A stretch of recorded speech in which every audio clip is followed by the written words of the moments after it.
Well, we're finally going to get around to finishing off the tornado.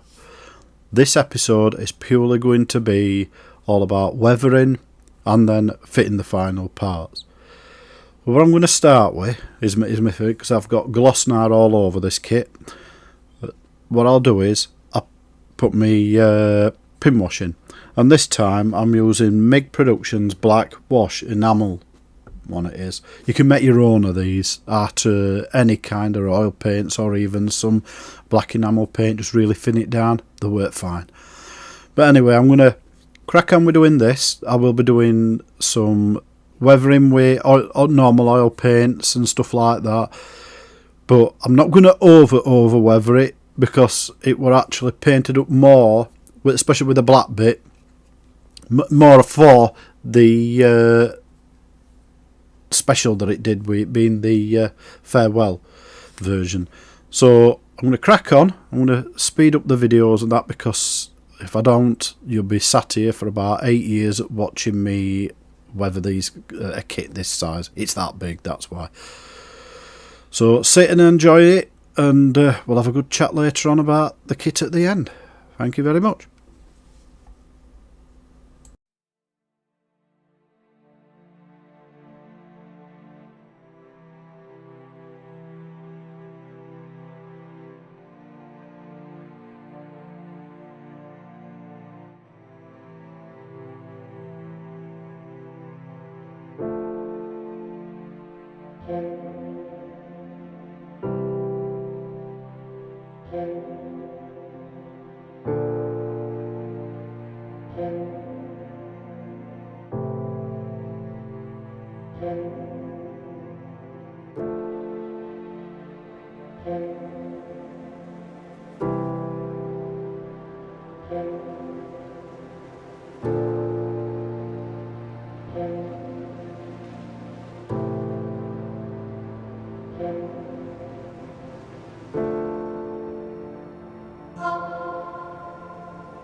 Right, I've stuffed up.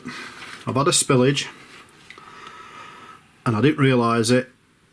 I grabbed the kit to move it and I didn't realise at the time, in fact I've still got a bit there, I had a bit still on my finger and I pressed it on there and I put a blinking thumbprint there, look at that. So this, what you're going to see now, is me trying to rectify it. So I've got my paints already loaded and I'm going to see if I can do something about this.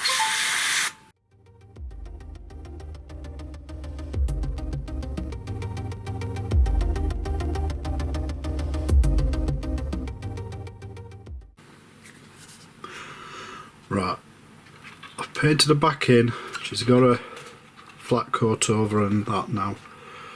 This is about as good as I can get. You can just see, especially in the right light, if I catch it right, where the fingerprint is, but it's only faint and I'm going to live with that because without proper sanding down, without really going at it, I think that's about as good as I can get. But she's painting it and it don't look too bad, especially if you close your eyes. No, it's not bad, honestly. Oh, I've just knocked off something again. I think that's the second time that one's come off. Anyway, but as you can see, she's painted in. Let's stick that part back on now. My goodness, no, it's going right today. Put that back down. Don't touch it.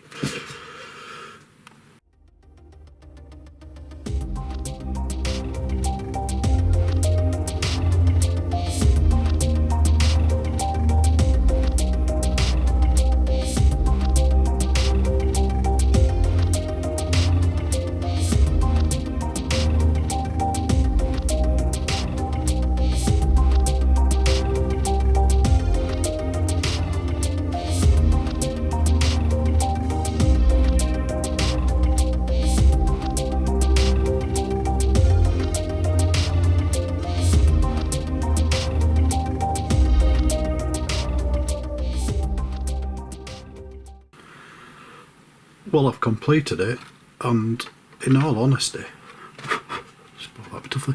it looks absolutely brilliant. Well, I think it does. I mean, it's massive. You can see here how big it is. I mean, just zoom out a little bit, see if I can get a bit better. There you go. That's one of the big mats. Is it A3? Yeah, it even says A3. That's one of the big A3 mats, look, and it fills the mat. See, it's massive. Now, don't get me wrong, I love doing a big kit. The only thing is, you use a lot of paint and that, but it's displaying them. That's my problem, is finding somewhere to display a kit this big. I've got a couple of spots left, so I've got a few more I can do, but it does look nice now it's done. Just show you a quick zoom in with cockpit there.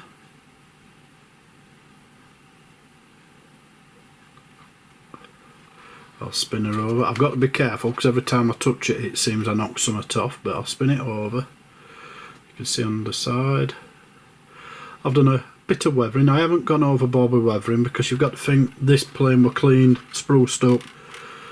A lot of this was freshly painted specifically for its final flight. So I do like it. I really do. I think it's it turned into a nice kit due to the painting and all that.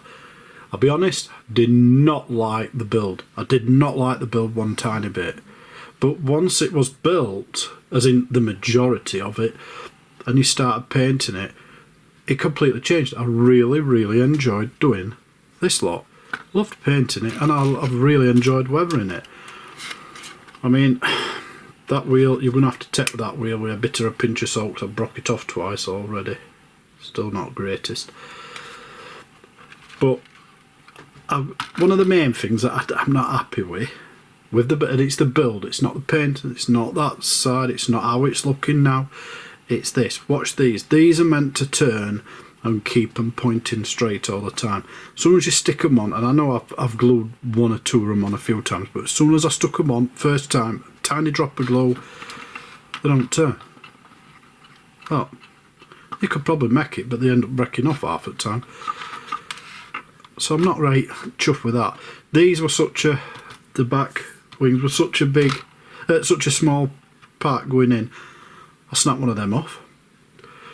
I'm not the greatest anyway, that's why I leave all these little tiny parts like this up nose and these little tiny bits stuck out. That's why I leave all them while end, because I just break them off. I always have done. I've got clumsy builder's fingers. That's what it is. It's my job as a builder. That's why I do this as a hobby, and I love it. I hope everybody else who sees my videos being made like them as well, because I'm not a professional model. I've never made a penny from modelling, not one. All I'm interested in is I make models because I enjoy making them, and I hope that as you're following me on this journey, enjoy watching my videos with it. So there's the kit, finished. It's been a long build, but you've got a few decals spare. That's what's left on sheet. Some of these really small grey ones I had in prongs, you couldn't see them anyway. I put a couple on, you couldn't see none. Invisible, paint made it disappear. So there's a few spare, but a lot of it's just going to be rubbish anyway. A few British roundels, stuff like that.